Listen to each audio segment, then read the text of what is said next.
What is up? What is up, YouTube? We are on a Katt Williams marathon, man, and I'm trying to get all this. Katt Williams is deep. He went too deep on the last two videos we did, but this time right here, he's talking about Tyler Perry, or maybe Tyler Perry. Let's break in. Tyler Perry brutally warns Katt Williams for calling him Oprah's power slave. What? Katt Williams, man, shout out to him, man. He breaking it down with no chases. Wow, all of a sudden, everybody's just down with what Katt Williams says. He got a whole lot of theory behind him, and he put out a whole lot of power that came true. So y'all hit that subscribe button, hit that bell. Hey, let's check this video out. Let's check it out, man. We're on our live channel. Perry. You know what I mean? He ain't put nobody on. Be what you gonna be, but put your people on. Be wondering why people keep saying gatekeepers. Katt Williams seems to have made it his mission to expose creeps in the industry, and he has recently turned his sights on Tyler Perry, accusing him of being Oprah's handler. The comedian has also accused these two elites of having a sinister agenda against Black actors. Oprah and her buddy Tyler are not strangers to accusations like this, but it seems to be getting out of hand now, and people are demanding that they are held accountable. Several celebrities like 50 Cent, Ludacris, Dave Chappelle, Monique, and so on have called out Oprah and Tyler Perry for acting against the interests of Black entertainers. The pair have been accused of setting Black actors up for embarrassment, lowballing, and blacklisting rather than using their positions to uplift the Black community. Ever since Oprah got to her position, man, it's almost like I can feel oh man, I don't love you, Oprah, but you got to straighten up some things. You're doing some things you ain't had no business doing, but you need some help. She needs somebody to bring her back down to earth. She done left, got way too much money, and you done left, and people was believing some of your bull when we didn't realize you was shoving out the bull. That's what happened. It's the interests of Black entertainers. The pair have been accused of setting Black actors up for embarrassment, lowballing, and blacklisting rather than using their positions to uplift the Black community. But what's crazy is that despite the outcry against them, Oprah and Tyler Perry have never tried to appear remorseful or repentant. Instead, they act like they're untouchable, and Katt Williams is not having that. Whistleblowers in the industry, like Katt, have often been labeled as jealous, bitter, angry, or even crazy. But that has not stopped him from speaking for what he believes is right. So what exactly did Katt have to say about Oprah and Tyler Perry? And how did they respond? For context, Oprah was alleged to have employed Tyler as her instrumental figure to disrupt the careers of numerous individuals within Hollywood. The focal point of this narrative, however, began with Monique, who courageously stood up against Oprah's alleged manipulations. Monique, an actress of formidable talent, was one of the first to publicly challenge Oprah, accusing the media mogul of using Tyler Perry as her metaphorical attack dog. Monique unveiled a disconcerting aspect of the entertainment industry, the blacklisting. That was some bull right there, man, with Steve Harvey. See, first of all, I kind of don't like Steve Harvey, man. He played a race card on the radio station too much. Yeah. Steve Harvey, but Steve Harvey had Monique on his show, and she played the race card and said, my brothers didn't even back me up. And Steve is trying to break it down like, well, what your problem is you didn't want to kiss tail. So Steve Harvey, for lack of a better word, is trying to let her know that, look, I'm an Uncle Tom and I'm proud of it. And you need to learn how to be a kizzy or something in order to get in your foot deeply in the door, and they trust you, and then you can cut up. See, I've been in here for a minute and I ain't cut up yet. I'm still an Uncle Tom. Yeah. What do you know the story between Oprah and Monique? Nah, you gonna share the story? Well, they were like working together on the Precious thing, right? Yeah, they were best mates. They literally were best friends. And okay. Monique went up for certain parts and got said parts in movies, and then all of a sudden Oprah allegedly contacted producers of movies that she was on and said, oh no, don't give her that part, I'll do it. Right. And what makes it so bad is Monique Oprah had Monique's brother on her show. Monique's brother is not no star. What the heck? Why you got on an Oprah Winfrey show? It's like a big show. Why do you have Monique, as little as Monique is, Monique's brother on your show to talk about how he argued and messed with Monique when they was little kids? Are you kidding me? Why would you do that? I would have been, if I was in the crowd, boo, get off stage. This ain't no interesting info. This is personal. Monique is an Oscar-winning actress, and she's far superior as an actress to Oprah, in my opinion. Only in my opinion. But do you know what I mean? Man, just, you know, Oprah rocked that color purple, man. You ain't nobody gonna. No, she did, and fair play to her for that. But everything since then, that's when things seem to have gone right a bit astray. Do you know what I mean? But anyway, that, like I say, that's just my opinion. I think Monique is an absolutely fantastic actress, and she's a singer as well. I believe. You believe that she's a good singer? Well, I've been told that she's a good singer. I can't say that I've heard her sing, but I've been told that she's a good singer as well. So. All right, let's move on. Of artists. Her revelation shed light on a practice that not only tarnished reputations, but also resulted in the loss of multiple job opportunities. The genesis of the conflict is traced back to Monique's involvement in the film Precious, a production co-helmed by Tyler and Oprah and directed by Lee Daniels. Despite her pivotal role as the supporting lead, Monique asserted that her compensation of a mere $50,000 fell short of the film's blockbuster success. The discrepancy between her contribution and the film's financial triumph was glaring, leaving Monique with a sense of being undervalued. However, the tension escalated when Oprah and Tyler allegedly demanded Monique participation in promotional press runs without offering any additional compensation. It was a demand that Monique, steadfast in her principles, deemed unreasonable and unacceptable. In a move to assert her worth, she insisted on being remunerated for her efforts, a stance that was not well received by Oprah and Tyler. Monique's refusal to engage in the press runs without proper compensation became the catalyst for a vehement backlash orchestrated by Oprah and Tyler. The duo, wielding their influence, embarked on a campaign to tarnish Monique's professional reputation. A concerted effort was made to portray her as a difficult and uncooperative personality, a narrative disseminated through various media outlets. The implications of this campaign were profound, extending beyond mere public perception. Directors and producers, influenced by the negative portrayal, began shying away from collaborating with Monique, fearing potential challenges and conflicts on set. This strategic character assassination, orchestrated by Oprah and Tyler, created a professional roadblock for Monique, limiting her access to opportunities within the industry. But that's when the reports came that now Monique is being demanding and she's being difficult. They had a request. We simply had a request. And they said they couldn't do it, and we said we understood. But things only got worse from here. After some time, Monique received a call from her friend Oprah. The television host disclosed that she was set to interview Monique's brother in an upcoming episode. Knowing that this family member had been abusive to Monique in the past, Oprah informed her that if she didn't want her to, she would cancel the interview.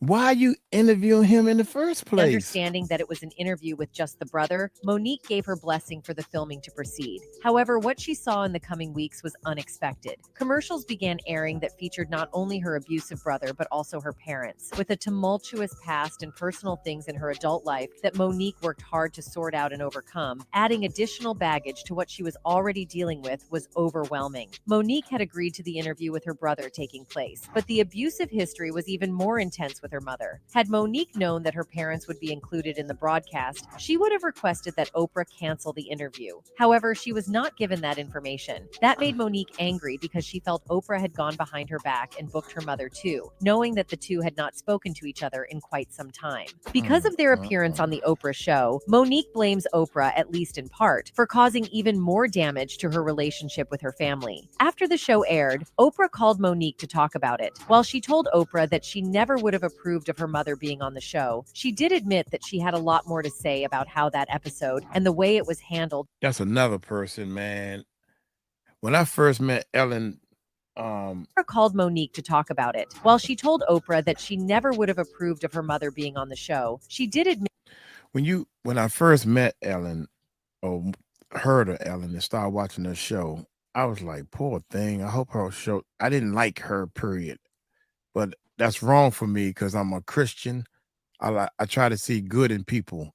So her dressing tomboyish, looking like a boy, looked like she lost. And I'm like, Mike, why are you talking about that unattractive white girl? Why are you doing this? So my thing was, let me give her the benefit of the doubt and see where she's going. I'm like, okay, I can see how people getting into this, but she's a snake in the grass. I can tell a snake when I first see it, and I cannot believe that she done left the country. Yeah, and sometimes, Mike, as well, you've got to watch things more than once to be able to grasp. Right. All you got to to do is put a format together. She come out and dance. She do a little dance. I'm like, okay, she got a nice show. Somebody put together a show. Her DJ has been offed. Yeah, it's been unalive. Yeah. The hell, what is that about? Yep. And it's too many deaths around these people. People don't die like that accidentally, man. Kim Porter, Jay-Z's mistress, allegedly. These people don't pass away like that on normal basis, man.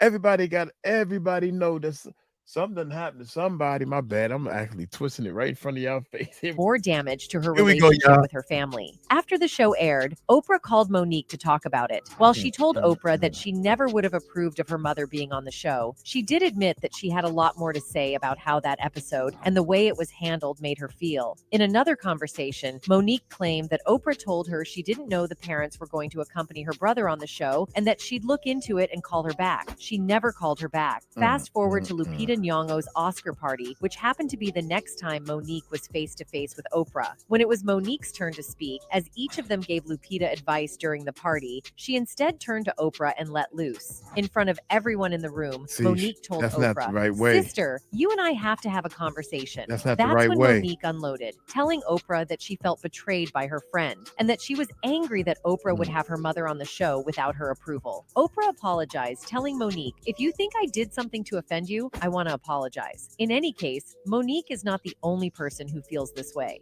During his rise to stardom, 50 Cent wanted to solidify himself as a success by making an appearance on Oprah. Not only would this mean a lot for an ex-dealer from Jamaica, Queens, but it would have also proved to his grandmother, who was a huge Oprah fan, that he's doing something productive with his life. But when the idea was pitched to Oprah, she made it clear that she wasn't interested in what 50 Cent had to offer. "She was completely against everything that was in my music," 50 said. "So she ain't never going to have me on that show. I'm never going to reach that platform, which is confirmation of you being a huge success. So I just said, okay, if we can't be friends, then at least let's be enemies." After realizing Oprah wouldn't invite him, 50 Cent went full 50 on the talk show host. The rapper That's the answer right there, y'all. I'm trying to let y'all know, Stephanie, Murph. Yep. We are gonna make some enemies. But right now, it's not the time, man. Y'all talking about that. I call them no nuts. That's a good name for them. Donut, no nuts, and all that. No nuts. Yeah. We are too small to make enemies. Storm last night. We are too small to make enemies. I'll let you know when we can bust their asses. We're gonna bust some asses. But when we bust asses, we splitting them wide open. Oh, mate, yeah, I'm already well on my way to doing that. Right now, you just going back and forth spitting. When we go knocking on a mother door and say, "Look here, man, I just came here to give you a personal warning." And how about 10 people back out there with bats? We need to make a statement.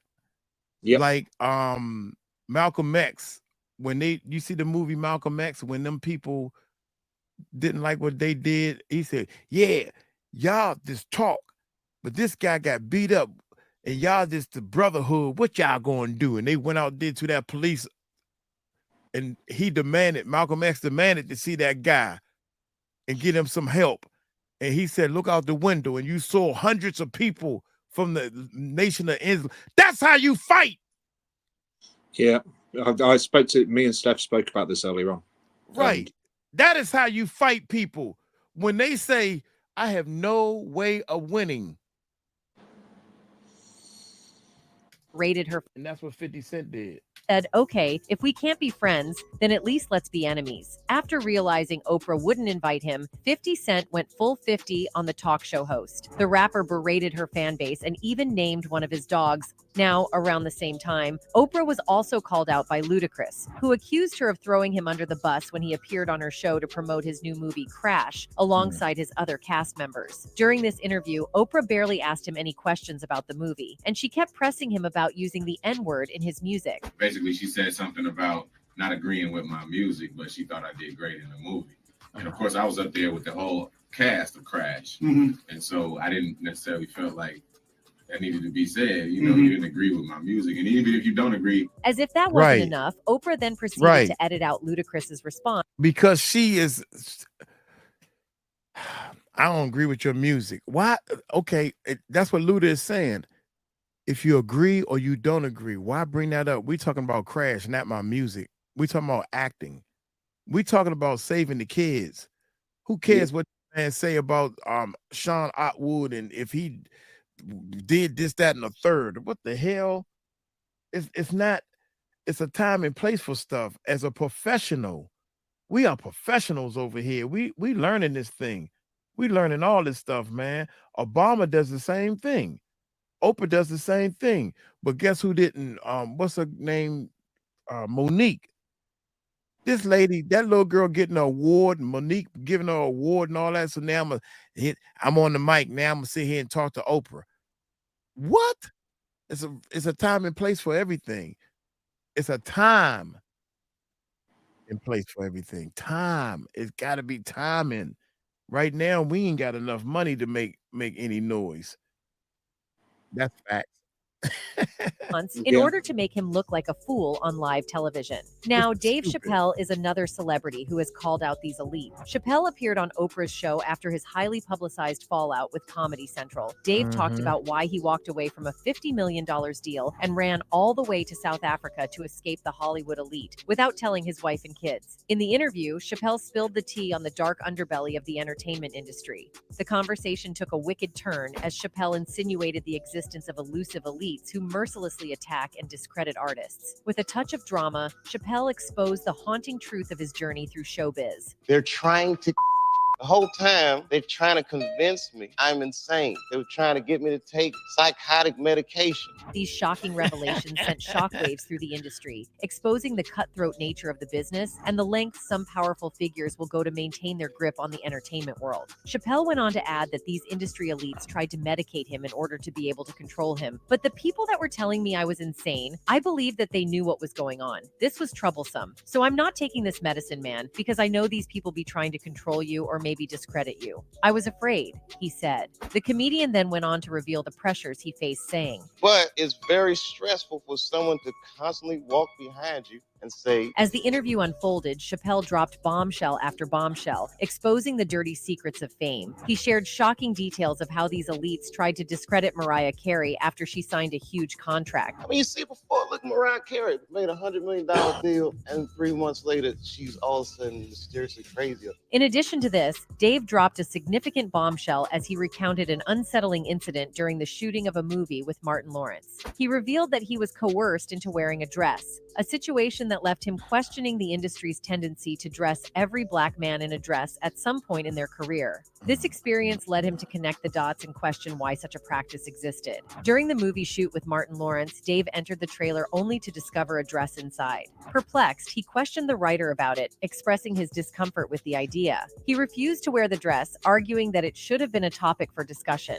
The pressure mounted as the production team insisted on the scene, emphasizing the financial consequences of any delay. Undeterred, Dave stood his ground, asserting that he could be funny without resorting to wearing a dress. But that wasn't all, y'all. Dave also revealed how the producers had a whole another script written just in case he ended up saying no to wearing the dress. The minute it was clear I was adamant, I'm not wearing a dress. I'm not wearing the dress. All right, fine. Think of something else. He comes back 10 minutes later, a whole new scene. How did you write the scene so fast?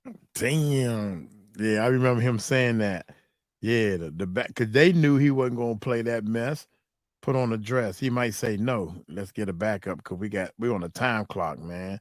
Time is money. Money is time in this business. You know, it's like, so you got to take a stand. Kevin Hart was later asked about his thoughts on Dave's comments about black men being forced to wear dresses. And this is what he had to say. Definitely have run into to put on the dress. I mean, you know, you have to have boundaries. You have to have limits that you refuse to cross. You know, for me, I know what they are. They've yet to be challenged. So, you know, I don't have to speak on them. I was asked to dribble a basketball on a talk show this morning. I said, no, that was a dress. But I was like, no, I'm going to look stupid. At the end of the day, you got to know that you're a brand. You need to protect your brand at all times. When things happen that can possibly affect your brand can be diminished, and you don't want that to happen. So, you know, protecting my brand is definitely a priority. But just a few months later, Kevin went against his own words when he appeared in a skit on SNL wearing a dress with a whole lace front wig on his head. Kevin received a lot of... And what makes it so bad is it was the stupidest.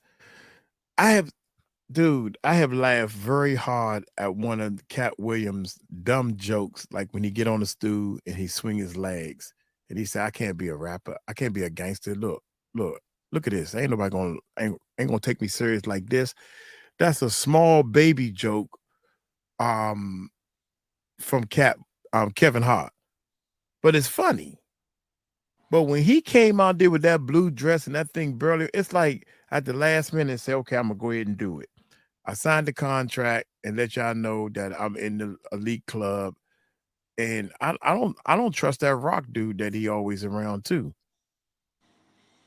I just want to know where he came from. I know that he was prominent as a comedian in Philly. I would be rocking on Kevin Hart's side, man, if he ain't never put that dress on. After that, ever since he put the dress on, and I understand the theory behind the dress. But Kevin Hart selling out arenas and all this type of stuff, God dang. Because he was selling out arenas before he even put the dress on. Because he must have known it was coming. Yeah. To me, it's just since all of this stuff has come out, I'm just looking at everything differently. And I understand that you think that Kevin Hart been knocking holes in the walls, dude, on specials, selling out small clubs. No, I'm not saying that he's not been doing it for years. I'm not saying that it's just happened in the last year. What I'm saying, he just happened to come out of nowhere and all of a sudden, right?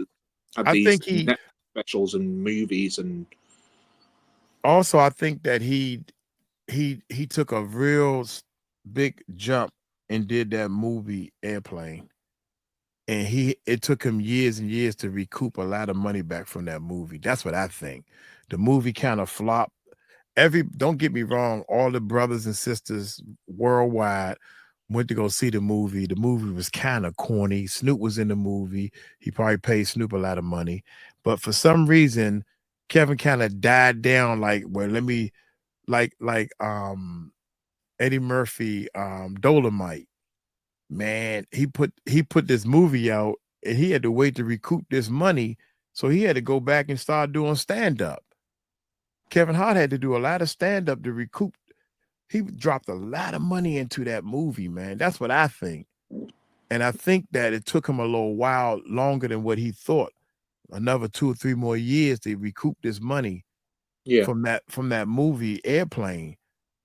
The movie Airplane didn't do as good as he thought he was going to do, but it did good enough for him to.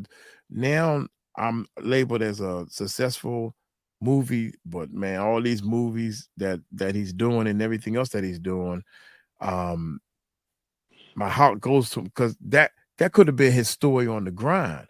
I put out my first movie, kind of flopped. Everybody was, riding with me because I was riding with him. Next thing you know, I had to recoup this money and pay everybody back, the publishing and whoever movie this. You don't know how much it costs to make a movie, but I had to go back. You know what year that came out, Mike? Nah, I don't know what year it came out. Right, okay. Yeah, I don't know what year it came out, but the only thing I know is he was missing in action for a minute. We looking at the rewinds of the DVDs and the downloads, me and my nephew, all right. Oh, you're gonna learn today, that type of thing. So, but now all of a sudden, I can't even turn on the TV without seeing him on any type of commercial. God dang. It's like, yeah, who else? Why Katt Williams can't do some of these commercials? Kevin? Yeah, exactly. Yeah, he's kind of taken over everybody. Every time I look, Kevin is on you name it, Kevin is on anything. What about your boys? The Plastic Cup Boys. That's a dry name, to be honest. That's a very dry name.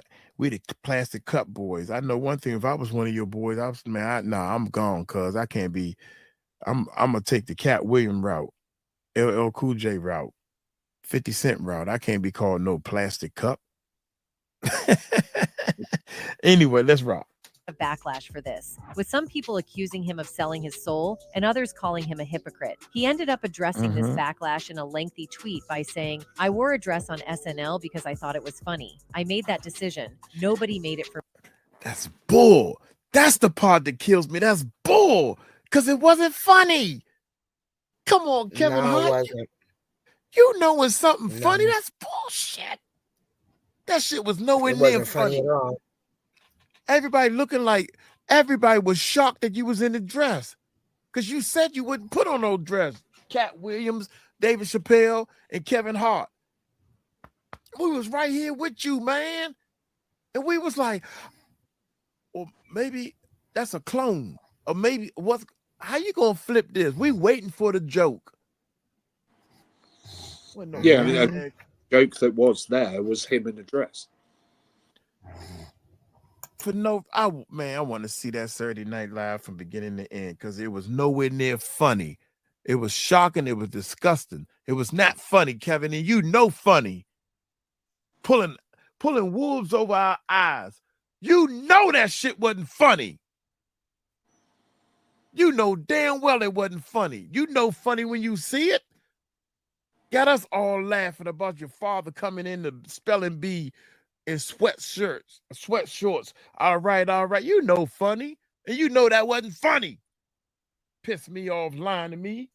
And others calling him a hypocrite. He ended up addressing this backlash in a lengthy tweet by saying, "I wore a dress on SNL because I thought it was funny. I made that decision. Nobody made it for me. I am my own boss." And just a few weeks after Kevin's SNL skit aired, Katt Williams revealed some very disturbing information about how Black men have been forced by the Hollywood elites for years to try and act and dress more feminine. Kevin doesn't have to worry about what people are going to say about him wearing a dress because of the long line of dress-wearing people before him. So now we had Big Mama's House 1, 2, and 3. I've never seen Medea in a pantsuit. I think she wears dresses. So now I'm saying, why are we picking on poor little Kevin Hart? Because it was his turn next, Katt said. Now, after Katt made these comments, a lot of people started to side-eye Tyler Perry and started to wonder if he's just a Hollywood lapdog being used to effeminate Black men in Hollywood. This was later fueled when actor and voice coach Brandon Jay exposed Tyler for threatening him into playing the role of a gay man in his TV show, Meet the Browns. For context, Jay had originally auditioned and was playing the role of Joffrey, a stout high school teenager who was being bullied at school. However, Tyler switched it up last minute and decided that Jay's character should be gay and have a crush on his high school bully.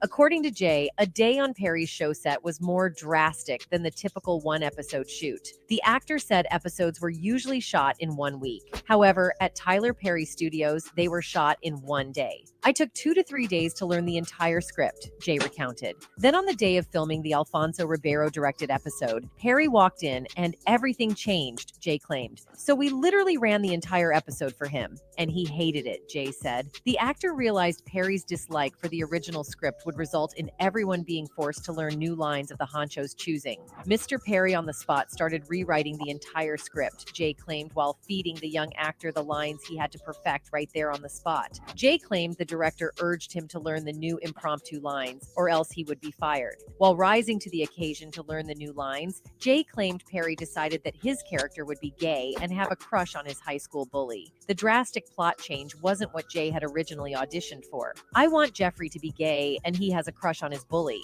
Jay claimed Perry said. Jay added to the story to reveal his initial response to being told his character would now have to be gay. Jay said he reached out to his agent, who told him that he did not have to take the role if he didn't feel comfortable playing a new role he never signed on for. But after some long thought, Jay said it was an opportunity he didn't want to pass on. He decided to play the role despite Perry's last-minute decision to turn the character gay. Now, if you think that's the end of it, then you are in for a rude shock. On the 16th of December, All the Queen's Men star Christian Keys broke his silence about years of alleged SA from a powerful billionaire in Hollywood he says tried to climb in bed with him and offered $100,000 to strip. If you thought that Diddy was crazy, you don't even know. The actor spoke his difficult truth during an hour-long Instagram live, where he revealed that he's resigned to taking the scenic route in his career after turning down alleged offers to take his clothes off for money or return to a private residence after auditioning for a role. I didn't sell my soul or my A for success, he confessed. Keys hopes people will believe him when he names the shady and predatory beloved public figure. He claims to have recordings of the misconduct dating back nearly 20 years. At some point soon, it's going to have to come out. 20 years? Hey, girl, I can't wait that long. I can't wait 20 minutes. I'm gonna do, don't get me wrong, I'm gonna get you, dog. I'm gonna get you, but I ain't gonna wait no 20 years on this. Oh my God. Oh my God. I'm sorry, y'all. Sometimes the street just jump out of me, man. Let's keep it moving. Let's see. Believe him when he names the shady and predatory beloved public figure. Who he claims is to it? have recordings of the misconduct dating back nearly 20 years. At some point soon, it's going to have to come out. I kept one of these on me since 05, he said. Whether it's a keychain recorder or a pen, because most predators would check your phone. Once the harassment started, I was like, I need to protect me. I'm saying no. And I don't want this person, as powerful as they are, to try to get in the way of my work. So I started recording. The Detroit native did not go into detail about who harassed him throughout his decades of acting, but promised to expose them soon. I want to tell it on the mountain, over the hills, and everywhere. I want to speak on it. The good news is that they don't even have to believe me. Hopefully they do, but if they don't, they can hear this person. Since the SA started, I've carried many recorder devices on me. Keychains, pens, thumb drives, all of the above. I really want to air that ish out because that bothers me when I'm alone at night. Man, the world is celebrating this person, and they don't even know the shady and predatory way this person moves. Predators resent the prey that gets away. So when you don't say yes, when you don't say okay, I'll acquiesce and literally and figuratively play ball. Because we not doing that, they resent you. Keys also said this powerful person felt comfortable with the misconduct because he allegedly claimed he had multiple young black men on the payroll, and they would just show up when he requested them to be there. Despite hinting at multiple other alleged victims, Keys referenced confidentiality and non-disclosure agreements that may keep them quiet. However, he explained that these contracts don't prevent him from turning over evidence of criminal activity. In any case, fans were able to put two and two together and immediately came up with their first suspect, Tyler Perry. In case you're unfamiliar, Keys got his big break starring in several of Perry's stage plays back in the day, which ended up being the foundation of his billion-dollar production company. The two went on to work in several projects together since 2005, when Keys says the harassment began, and is the creator of the BET series All the Queen's Men, which Perry is an executive producer of. As social media users debated if Perry may in fact be one of the individuals Keys is hinting at, many argue that he wouldn't be still working with him if that was the truth. Others, however, took the stance that Perry's S has always been questioned, and that they wouldn't be surprised if he's named in Keys' allegations. In any case, a lot of people were disgusted by this and started speculating if this is why people like Katt Williams have been on Tyler's neck for so long. Well, Katt finally decided to respond to everything, and he went off on Tyler for being Oprah's lapdog and using his power to destroy the careers of black entertainers. He also threw some shade at Tyler and said Tyler plays the role of media all the time because he can't play a man in a movie to save his life. Why would you put that in your contract, Katt? That's where he's a believable actor. Him and Tyler Perry can't play a man to save their life. In any case, despite all the evil that oh my God. Hey, you go back and look at some of these Tyler Perry movies, and when he do the Medea and all that, even when he was doing the stage plays, because that's all he did the whole time was the Medea part in the stage play. But when he played himself as the lawyer of some lady before, which, okay, it was a great movie. So the part he played, anybody could have played, to be honest. But when Medea come, everybody like, we waiting on Medea. We waiting on Medea. Yeah, Medea he plays that Medea part. That's a character that he made and patented. You know, so he can do that. But playing something else, you would have never made it, buddy. Allegedly goes down in Hollywood. Fans are grateful for celebrities the role of media all the time see, because he that's can't play a man in a movie to save his life. Why would you put that in your contract, Katt? That's where he's a believable actor. Him and Tyler Perry can't play a man to save their life. In any case, despite all the evil that allegedly goes down in Hollywood, fans are grateful for celebrities like Katt Williams who have devoted their entire brands to out this shady business. Anyway, that's it for this video, folks. Bye. Look here, man. Y'all put in the comments, man. Kevin Hart, they silenced him. Is that Kevin Hart in the bed? Boy, we can do this all night long. Katt Williams revealed exactly what Oprah and Steve Harvey did to Bernie Mac. Oh, we got to do this one. God, dog. Hey, we're going to get on up out of here, man. Y'all hit that subscribe button, hit that bell. Y'all let me know what y'all think about the dress situation, and let me know what y'all think about Kevin Hart and Bernie Mac and Katt Williams and all them people. Y'all take it light, take it slow. Tell them Uncle Mike told you so. Peace out.